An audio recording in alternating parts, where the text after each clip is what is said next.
Bon, maintenant, nous attaquons en grand B, ici, la partie où on doit déterminer la forme brute à partir de la composition centésimale.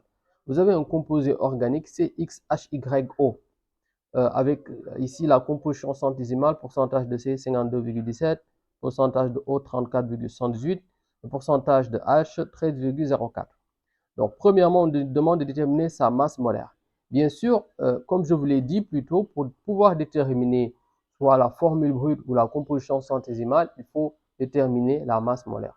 Ici, quand même, si vous faites bien attention, la présentation du composé organique, vous avez CX, X, Y, et pour O, vous n'avez rien, ce qui veut dire que pour O, ici, Z, c'est égal à 1.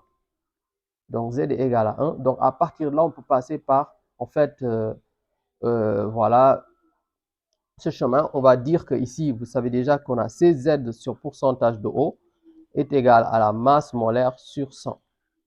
Sauf que là, Z, c'est 1. Donc, finalement, ça nous donne quoi? Ça nous fait 16 sur 16 fois 1, donc 16 sur pourcentage de O, à savoir 34,78 est égal à M sur 100. Donc, le seul inconnu dont on dispose ici, c'est M. Donc là, à partir de là, on pourra déterminer M. Et M sera égal, en fait, en faisant les produits croisés, on a 16 fois 100. 16 fois 100 sur 34,78. OK. Arrivé là, on utilise la machine et on trouve une valeur à peu près égale à 46. On va choisir un nombre entier naturel, donc on a 46 grammes par mol. Donc ici, M est égal à 46. Première étape. Premier point à déterminer. On a déterminé A. Maintenant, reste à déterminer ici la formule brute. Bon, pour cela, c'est très simple. On procède de la sorte. On a ici 12x sur pourcentage de C, qui est égal à Y sur pourcentage de H, qui est lui égal à 16Z, à savoir ici Z c'est 1, donc 16 sur pourcentage de O, qui est lui égal à M sur, en fait, sur 100. OK. À défaut, on peut nécessairement passer par la masse molaire, mais aussi on peut passer par, en fait, C sur pourcentage de O. OK? Parce qu'en fait, on connaît ici 16, on connaît Z, on connaît pourcentage. Et donc, pour déterminer, en fait, les nombres réels X et Y, parce que pour déterminer la forme brute, cela requiert de déterminer ici X et Y. C'est tout simplement cela. On peut passer par 16 sur pourcentage de O ou bien M sur 100.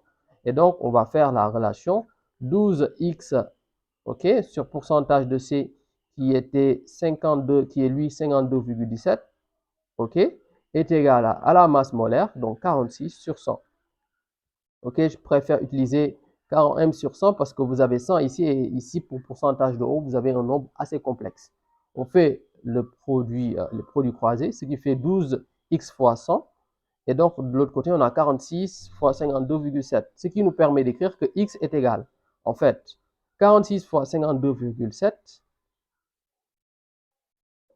OK, sur ici 100, OK, fois 12 bien sûr, OK. Et après calcul, on trouve une valeur approximative égale à 2, OK. Vous trouvez une valeur égale à 2 à peu près, OK.